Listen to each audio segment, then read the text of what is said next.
She smirked and said, "No divorce papers needed. Just leave." That was the moment I knew I wasn't dealing with the woman I married.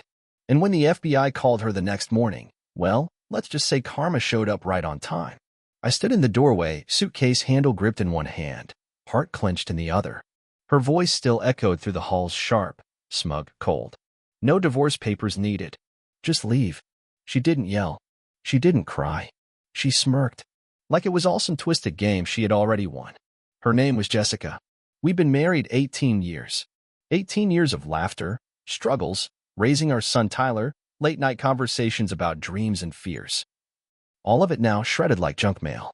And now she stood there, arms folded, hip cocked, watching as her new boyfriend Chad, this slick-haired, cologne-drenched punk, carried in his second duffel bag like he was moving into a damn frat house.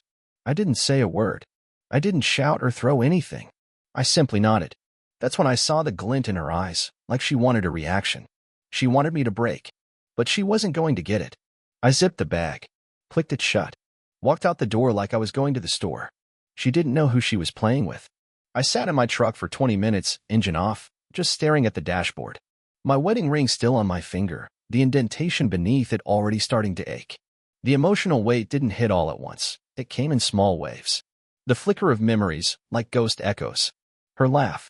Her scent. The time she held my hand while I was laid up in the hospital and told me I was her whole world. Lies. All of it. The first real gut punch was seeing Chad's toothbrush already in the bathroom. That meant it wasn't a one-night mistake. This was planned. Coordinated. She didn't just fall into someone's arms, she invited him in. Replaced me like a piece of old furniture. And that smirk, that F******ing smirk. I was halfway to my buddy Matt's place when my phone rang. Unknown number. Normally, I wouldn't answer, but something made me swipe the screen. "This is Agent Lauren Grant with the Federal Bureau of Investigation. Is this Mr. Nathan Cole?" My grip tightened on the wheel. "Speaking. We've been monitoring some activity involving your residence, and we need to ask a few questions. Can you confirm if a man named Chad R. Whitaker is currently staying at your home?" I froze. "Yes. He moved in today." A beat of silence. Then she said, "You may want to sit down for this." Turns out, Chad wasn't just some random rebound. He was already under investigation for fraud, wiretapping, and involvement in a larger financial crime ring operating across state lines. And the worst part? Jessica's name had come up more than once. I didn't tell the agent everything right away. I wanted to hear more. Wanted to know just how deep the betrayal ran. But inside, I already knew Jessica wasn't some innocent caught up in a mess. She was the mess. That night, I didn't sleep. I stared at the ceiling of Matt's guest room, piecing together every lie she ever told me. The late nights at work. The girl trips. The dead phone battery. All of it. The signs were always there. I was just too stupid, or maybe too loyal, to see them. And now she was probably curled up next to that criminal, thinking she'd won. But the next morning? Oh, the next morning was when it all started to unravel. 7:42 a.m. Jessica's phone rang while she was sipping her overpriced almond milk latte in our kitchen. The same kitchen I installed by hand. "Hello?" She answered, all fake sweet. "This is Agent Grant. We need you to come in for questioning." Jessica's smirk cracked. I imagined the coffee cup shaking in her hand. Maybe Chad was in the shower, humming some douchey pop song. "Is this a joke?" she asked, voice rising. "No, ma'am. It's very real. We're also issuing a warrant for Mr. Whitaker's arrest. We have reason to believe you were complicit in identity theft and laundering." Click. That's when the fear hit her. Because you see, Jessica never once asked who I really was. She married a high school football star who turned into a quiet insurance agent. That's all she ever thought I was. But behind that, I'd spent the last 12 years contracting with federal agencies on cybersecurity. I saw things. I learned things. I had access. And I had receipts. This story isn't about heartbreak. It's about betrayal. But more than that, this is a story about revenge served cold and legal. Because Jessica thought she could ruin a man, replace him overnight, and laugh about it like some reality show villain. She didn't realize I had one more move. And the game had just begun. She always thought I was boring. Predictable. Safe.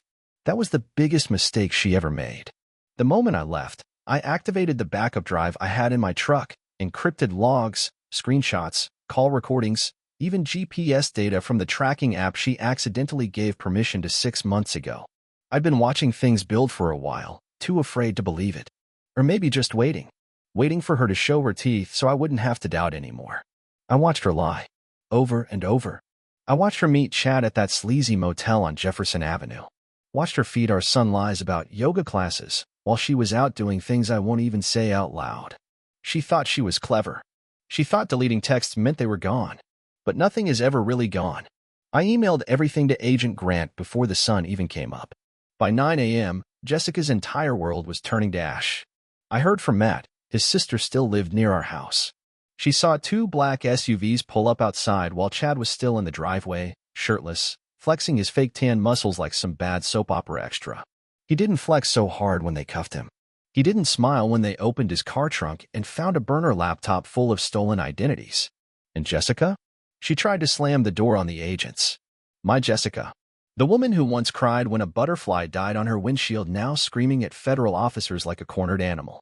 She didn't realize the surveillance camera I installed last year, ostensibly for porch pirates, had been recording everything, including her conversations with Chad about draining the retirement fund before I caught on.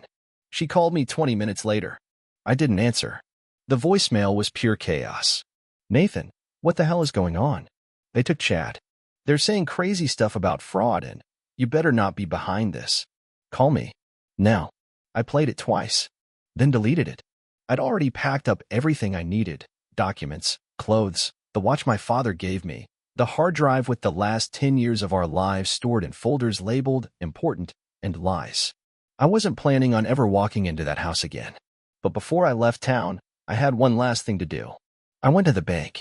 She didn't know I had changed the account access last month. I moved every cent from our joint account into a legal trust in Tyler's name. He didn't deserve to suffer for her filth. He was away on a school trip, thank God. He didn't need to see any of this. Not yet. Jessica's card declined an hour later at some overpriced brunch spot. She called again. Nathan, are you serious? What the hell is wrong with you? You can't just take everything. That's illegal. I laughed. Out loud. In public. A real laugh. The first in a long time. Illegal? This woman let a criminal into my home, stole from me, betrayed me, mocked me, and now I'm the one breaking laws?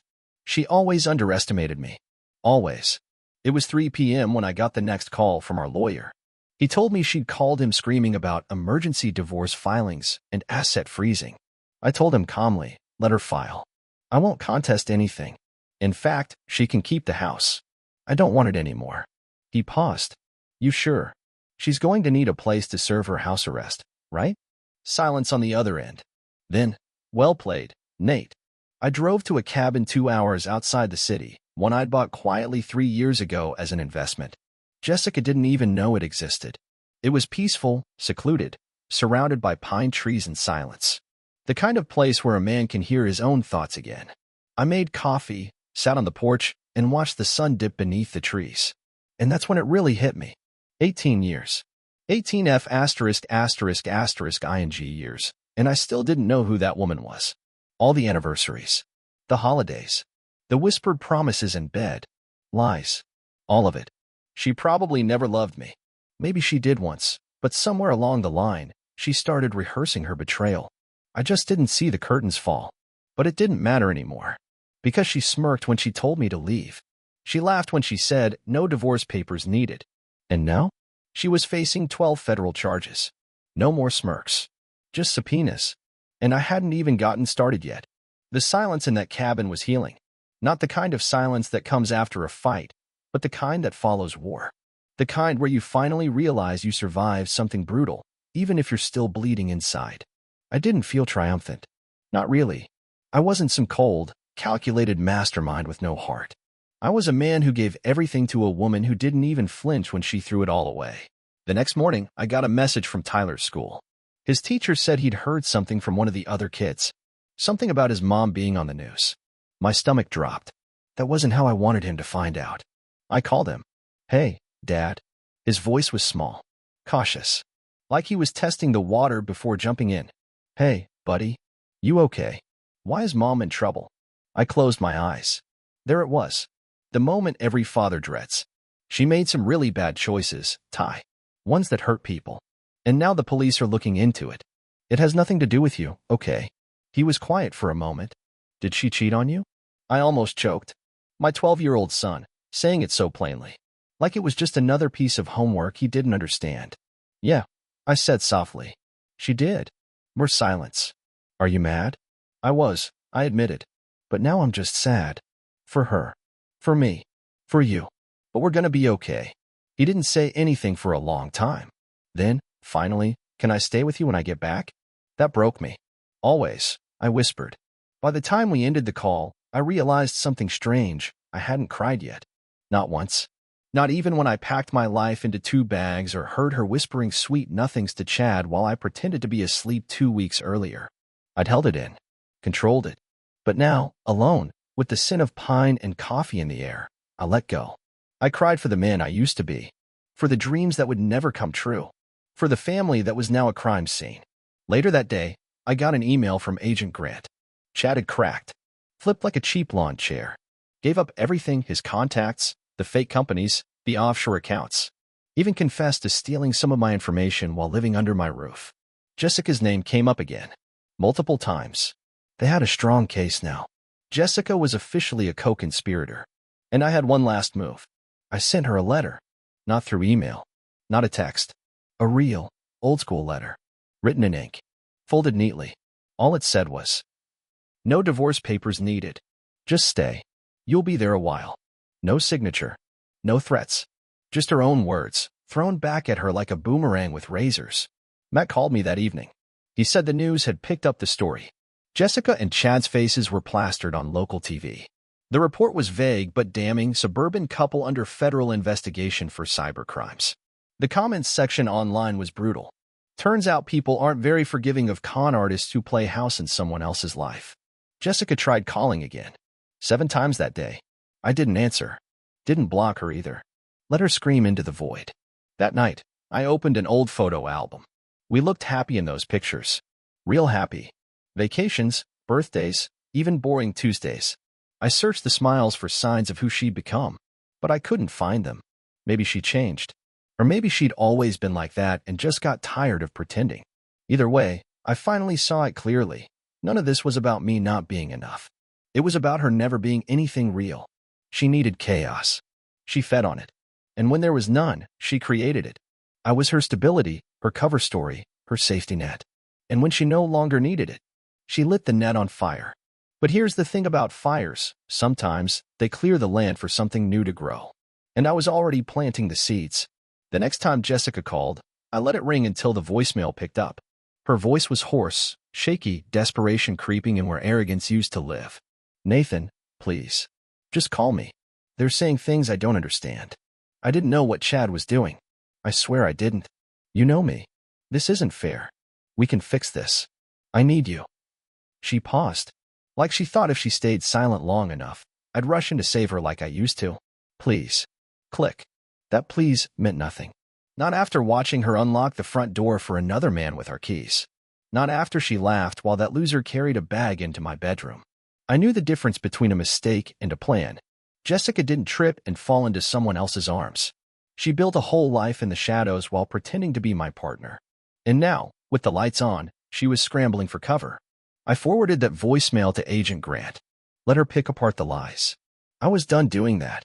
That night, I drove into town for dinner, first time I'd left the cabin in days. Sat alone at a quiet booth in some roadside diner, steak and black coffee in front of me. A young waitress named Ashley took my order. She had kind eyes. I could tell she noticed I looked wrecked, but she didn't ask. Just brought my food, refilled my cup, and smiled like I wasn't made of broken glass. I appreciated that more than I expected. On the way back, my phone lit up with a text from Jessica. "You're seriously going to throw away 18 years? After everything?"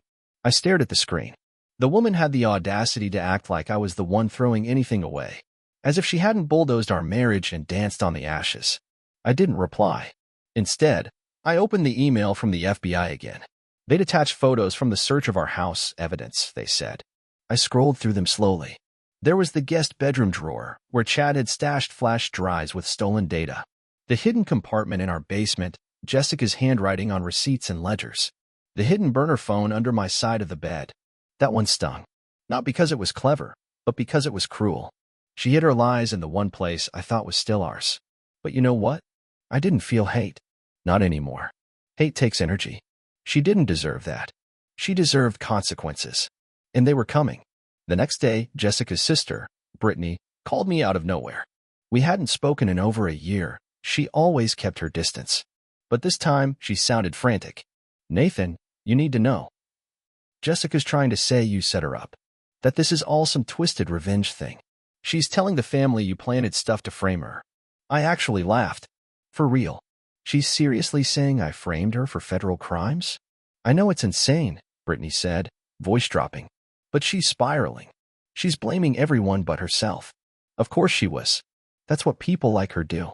They lie until the lies become truth in their heads. They rewrite the story so they're the victim, so they can live with themselves. Let her tell her version to whoever would listen. The FBI didn't work off gossip and crocodile tears.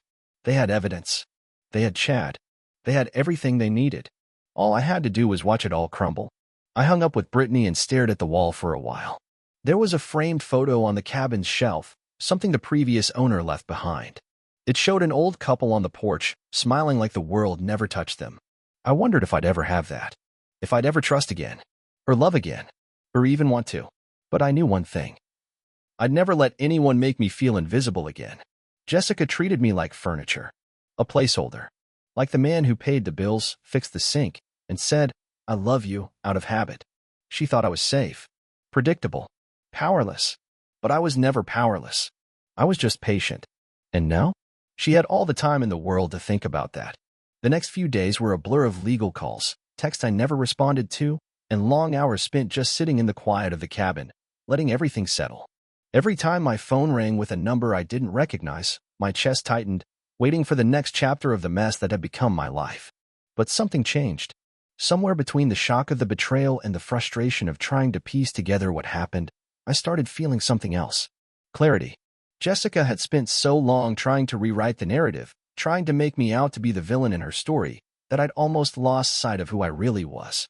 I was the guy who worked hard every day, who showed up for his family, who supported her dreams, even when she didn't have the decency to do the same.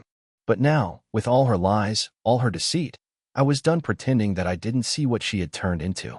I'd let her tear me down for too long. I'd let her make me feel small, weak, like I was the problem in a marriage that had started to rot from the inside years ago. But the truth was simple. Jessica didn't care. She never did. Not in the way that mattered. She cared about what I could give her. The status. The security. The illusion of a perfect life while she went behind my back, living out her desires with anyone who would feed her ego. And the worst part? She thought I wouldn't find out. Thought I was too stupid, too naive to put it all together. I wasn't. And I'd never be that man again. By the time the next phone call came, it was the one I had been expecting for days. Agent Grant. I have some news, she said, her tone professional but carrying an edge of satisfaction.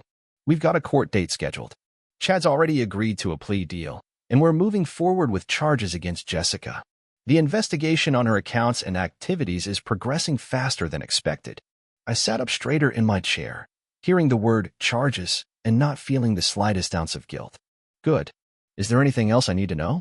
There's more, she said. We've been able to trace some of the money that was moved around before and after the affair started.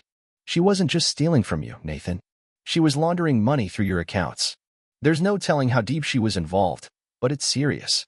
My mind raced. I had a sense of what was going on, but hearing it from someone else made it real. She had stolen from me. She'd been using me as a cover, and she thought she could just walk away from it all. I closed my eyes. The calm I'd been holding on to for days had finally started to crack, and I let myself feel something for the first time: anger. Good luck with her, I said, trying to keep my voice steady. But don't think for a second that she's going to get off easy. She's going to pay for this. The call ended, and I sat there for a long time, listening to the quiet. But something inside me had shifted. I wasn't just waiting for justice anymore. I wasn't waiting for the FBI to do the work for me. No. I was going to take control of the narrative. I was going to make sure she understood what it meant to betray me, to tear my life apart without a second thought. And the best part? I didn't need to lift a finger. I let her think she had won. Let her think she was going to walk out of this unscathed. Let her tell her lies and keep pretending that I was the one who was wrong. I didn't care anymore. But when the dust settled, and she finally realized who I really was, she would be sorry. She'd finally understand the full weight of what she had done. By the time Tyler returned from his trip, everything would be different. He wouldn't have to live in the shadow of his mother's lies anymore. I wouldn't let him. I made a promise that day to myself and to my son that I wouldn't just survive this. I would rise above it, because I knew the truth. And I wasn't going to let anyone, especially not Jessica, take that from me. The last time I saw her, when the agents came to arrest her, I stood in the doorway, watching her struggle in handcuffs, her eyes wild with panic. It wasn't satisfaction that I felt. It was relief. She was finally going to face the consequences. And I was free. Free from her lies, free from her betrayal, and free from the woman who never saw me for who I really was. She looked at me then, through the haze of fear, and for a split second, I saw a flicker of regret. But it was too late. I'd already left her behind. It wasn't until a few weeks later that the full scope of everything started to settle in. I stayed quiet for the most part, focusing on getting Tyler back into a routine. It wasn't easy. The change was massive.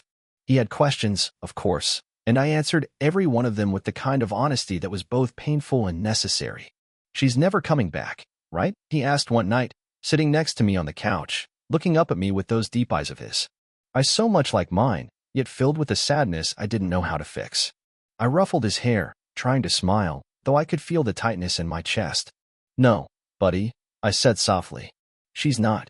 We didn't talk about it much after that. But we both knew the silence wasn't because we didn't want to.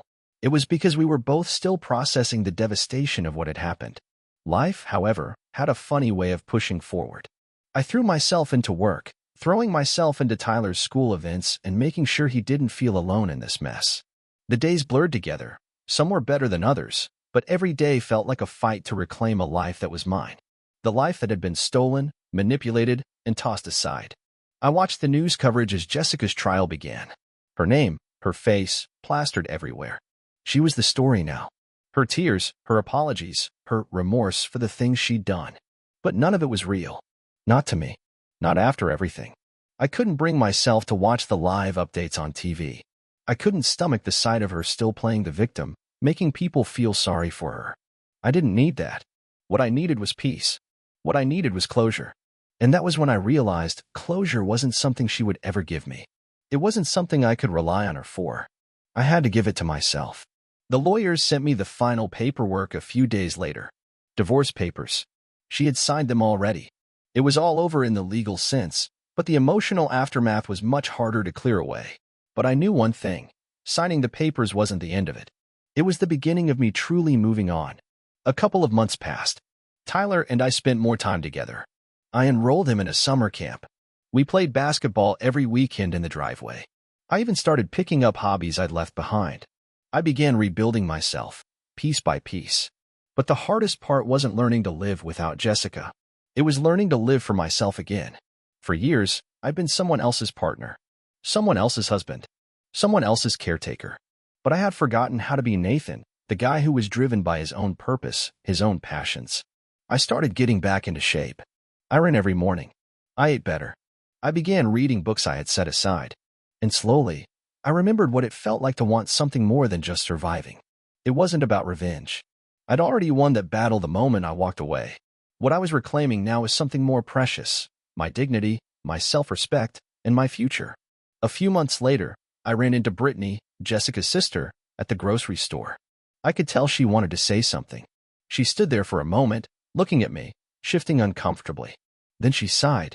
"Nathan, I just wanted to say, I'm sorry for everything. I know it doesn't change anything, but..."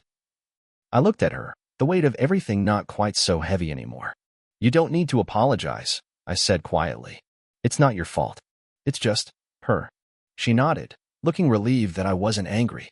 "I didn't think you would ever be okay with it. But you seem better. Stronger, even." "I am," I said, and this time, it felt true. "I am." It wasn't until later that evening, when I finally allowed myself to process everything that had happened, that I understood it all. Jessica had believed she could have it all. The life, the house, the family, the lover, the lies. She thought she could destroy everything I'd worked for without consequence. But she never counted on me. She never counted on me fighting back, not with anger or violence, but with my own strength. I wasn't broken. I wasn't a victim. I was free. And that was something she could never take away from me. As I sat back on the porch that evening, looking up at the stars, I knew that this was just the beginning. Whatever life threw my way from here on out, I could handle it. I was ready to face whatever came next, because I had finally found peace. Not in the way I expected, but in the way I deserved. And no one could take that from me. Not even her. It wasn't long before things started feeling like they were really falling into place. I woke up every morning to the sound of birds outside, Tyler laughing downstairs while he worked on some school project. It felt like we were carving out a new life, and it was ours. I wasn't afraid anymore. Not of the past. Not of her. One evening, while we were having dinner, Tyler turned to me with a question that took me by surprise. "Dad," he said, his voice serious. "Do you think we'll ever be a family again?" The question hit me harder than I expected. The weight of it. The hope in his voice. I took a deep breath, setting down my fork. "No, buddy. Not the way it was. But we're still a family. You and me. Always." He nodded, looking at me like he was searching for something in my eyes. Maybe he was looking for hope. Or maybe he just wanted to know I was going to keep my word. "I know," he said quietly. "But you know. I'm okay. I think I'm going to be okay." Those words meant more to me than I could explain. Maybe Tyler understood something I hadn't realized yet, that healing doesn't have to be perfect. It doesn't have to come all at once. It happens in bits and pieces, little by little, as you rebuild your life from the inside out. We were both healing in our own way, at our own pace. A few weeks later, I decided it was time to visit the place where we used to spend vacations. It was a small cabin by the lake, something Jessica and I had picked out years ago. It had been our secret hideaway, the place where everything seemed perfect. I hadn't been there since everything fell apart. I wasn't sure if I was ready, but I knew I needed to face it. I needed to see it for what it was, a chapter that had ended, not a place where I'd go to try and fix what was broken. I drove there alone, the long road stretching out in front of me. As I approached the turnoff, I felt the familiar knot in my stomach, the one I'd carried for so long. But this time, it wasn't fear. It wasn't grief. It was the quiet recognition that I was no longer the man who had stood there with her all those years ago, hoping for things to turn out differently. I parked in front of the cabin, the sun beginning to dip below the trees. I stood outside for a long time, just taking it all in. The lake shimmered in the fading light, the same way it always had. But it didn't hold the same power over me anymore. It was just a place, just a memory. I walked up the porch steps, opened the door, and stepped inside. The old furniture was still there, the same patterns on the couch, the kitchen table that Jessica and I had sat at countless times, laughing and talking about nothing. But now it felt distant, like it belonged to someone else. Not me. Not us. I walked through the house, room by room, letting the memories flood in. There were so many good times here, so many moments that had been real. But there were also the lies, the hidden parts of our lives that I hadn't been able to see. I wasn't angry anymore. I wasn't bitter. I was grateful, oddly enough. Grateful that I'd been given the strength to walk away. Grateful that I had Tyler, and that we were rebuilding. Grateful that, even in the face of everything, I hadn't lost myself. After a while, I sat on the front porch, just watching the sunset behind the trees. I knew it was time to leave this place behind. Not physically, I'd come back here when Tyler was ready. But emotionally, I'd already let it go. I stood up and locked the door for the last time. As I walked back to the truck, I realized I wasn't running away from anything anymore. I wasn't fleeing from the past or trying to hold on to what wasn't mine. I was moving forward, with confidence, with peace. The drive back home felt different this time. It felt like I was heading towards something new, something better, something that wasn't defined by her, or by what we used to be. It was defined by what I wanted now, what we wanted. By the time I got home, the house felt more like mine than it ever had before. Not just the walls and the furniture, but everything inside of me. I felt like I belonged here, in this new life I was building. I felt grounded, whole, and I wasn't afraid anymore. Not of the future, not of what might come next. Because I had already learned the hardest lesson, I could survive anything. I could rebuild. And no matter what, I would never again let anyone take away my peace. Not Jessica. Not anyone. A few days after I returned home, something unexpected happened.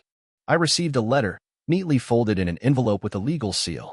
At first, I thought it might be more from the FBI or a notification about the trial. But when I opened it, I found that it was from Jessica's lawyer, requesting a meeting. I didn't even think twice before deciding to go. I didn't need to. There was nothing left to discuss, but I knew this meeting was inevitable. She probably thought there was still some chance to fix things, or perhaps she needed something from me.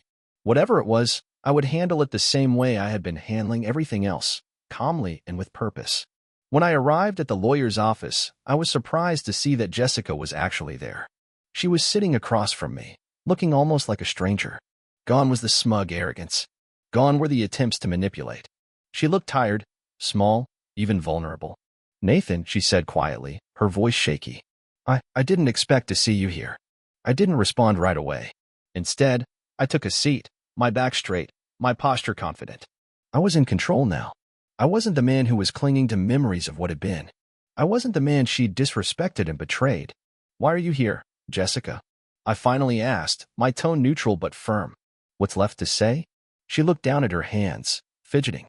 "I know I can't undo what happened," she said, her voice cracking slightly. "I know I hurt you. I just wanted to say I'm sorry. For everything." I let the words hang in the air for a moment, letting her feel the weight of what she had done, letting the silence stretch as she waited for me to respond.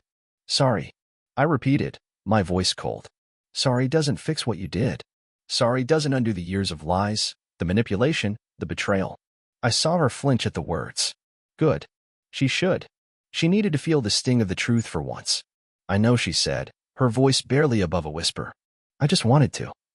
I don't know. Make it right. I've lost everything, Nathan." "Everything?" I asked, my lips curling slightly. "What you've lost is nothing compared to what you've taken from me. You took my trust. You took my family. And now you've taken the only thing I had left, peace." Her face hardened, and she reached across the table, her hand trembling. "Please. I know I messed up, but we've been together so long. Doesn't that count for something? Doesn't our history mean anything to you?" I looked at her hand for a moment before slowly pulling back, shaking my head. "You used that history as a weapon, Jessica," I said, leaning forward slightly. "You used it to manipulate me, to keep me in line. You made me feel like I wasn't enough, while all the while, you were living another life." I stood up then, standing tall as I looked down at her. "You want to fix this? You want to make things right? It's too late. You don't get to just apologize and expect everything to magically fall into place. You destroyed me. And in doing so, you destroyed us." There was no anger in my voice, no venom. Just clarity. I had finally let go of all the pain and resentment. I was no longer a man broken by her actions. I was a man who had rebuilt himself from the ground up, and I wasn't about to let her pull me back into the ruins. Jessica sat there for a moment, her eyes brimming with tears. She opened her mouth to say something but stopped. I wasn't sure if she was searching for words that might fix everything or if she just didn't know what to say anymore. "You can go now," I said, turning toward the door. "We're done here." I walked out of the office, and when I got into my car, I took a deep breath. It was over. There was no more chasing ghosts, no more trying to make sense of what was broken. It was all behind me. The drive back home felt different now. I wasn't carrying the weight of betrayal with me anymore. The silence in the car wasn't heavy, it was freeing. I realized, for the first time, that everything I had been through had taught me the most important lesson of all. I was stronger than I ever gave myself credit for. When I got home, Tyler was there, sitting on the couch, flipping through the TV channels. He looked up when I walked in, and for a moment, I saw the same look in his eyes I had seen in mine just weeks ago, uncertainty, fear. But then, as I smiled at him, that fear faded. He knew we were going to be okay. I walked over and sat next to him, pulling him into a hug. "How was your day?" I asked, trying to bring some normalcy back into our routine. "It was all right. Mrs. Jenkins gave us cookies in class," he said, smiling faintly. I smiled back, the weight on my chest feeling lighter than it had in months. "That sounds pretty good, huh? How about we grab some ice cream later?" "Yeah," he said, his smile growing wider. "That sounds perfect." As we sat there together, I realized something important. No matter what had happened, no matter how much the world had tried to break me, I had Tyler. And I had my peace. That was more than enough. I didn't need revenge. I didn't need Jessica or anyone else to validate me. I was whole. And as long as I kept moving forward, I knew I would continue to be. The next few weeks passed slowly, but in a way that felt almost peaceful. My days were spent focusing on the things I had neglected for so long. I went back to the gym, started cooking meals again, and took long walks in the evenings when the weather was nice. It was like I was rediscovering the parts of myself that I had lost along the way. There was no rush, no pressure, just a steady rhythm of rebuilding. Tyler and I spent more time together than ever. We went on fishing trips, took weekend hikes, and I even got him into cooking. Every night, we'd sit down at the kitchen table and talk. Sometimes it was about nothing. Sometimes it was about everything. He'd tell me about his school friends, his latest video game obsession, and his frustrations with math homework. And every time, I'd listen, nod, offer advice when I could, and remind him that I was there for him, always. And then, one afternoon, I got a call from the FBI. It was Agent Grant again, her voice calm and clear as always. "Nathan," she said, "I just wanted to update you on the case. We've got a solid conviction against Jessica. Chad's plea deal went through, and he's going to serve a long sentence. We've also managed to track down some of the money she moved around, and we've frozen all the assets tied to her fraud network." I sat in my chair, the sound of her words sinking in. There was no joy in hearing it. I wasn't celebrating her downfall, not really. But I was grateful for the closure. Grateful to know that she wouldn't be able to ruin anyone else's life the way she had ruined mine. That chapter was finally closed. "I appreciate the update, Agent," I said, my voice steady. "I just want to move forward now. That's all. We'll make sure she doesn't hurt anyone else," Agent Grant assured me. "She'll be held accountable." "But Nathan, I just want to say this. You were right to trust your instincts. It's not easy to make a stand, especially when someone you love is involved. You didn't give up, and that made all the difference." I didn't respond at first. There was nothing left to say. I hadn't made a stand for her. I had made a stand for myself. And for Tyler. For us. After I hung up the phone, I went outside, breathing in the cool evening air. The weight of everything I had endured over the past few months was beginning to feel lighter. I realized that, despite everything that had been taken from me, I still had so much more. I had my son, my health, my peace. I had my future. That night, Tyler and I sat on the porch, eating ice cream as we watched the sun set behind the trees. It was a small moment, but it meant everything. As we talked about the upcoming school year, about his hopes for high school, I realized something that had been true all along. I wasn't defined by the mistakes of my past, and neither was he. "Dad," Tyler said, breaking the comfortable silence. "Do you ever think about about the future?" I smiled, looking over at him. "I think about it all the time. But it's not about making everything perfect. It's about making it ours. Whatever comes, we'll face it together. And we'll make the most of it." He looked up at me with a thoughtful expression, then grinned. "Good. Because I don't know what the future holds, but I think we can handle it. Right?" "Right," I said, smiling back at him. It wasn't just about surviving anymore. It was about living. And I had learned how to do that again. And so we moved forward. Not just because we had to, but because we could. The future was wide open, and this time, I was ready to face it, no longer shackled by the past or by the people who had tried to tear us down. Together, Tyler and I would take whatever came next, step by step, without fear. Because in the end, that's all that mattered.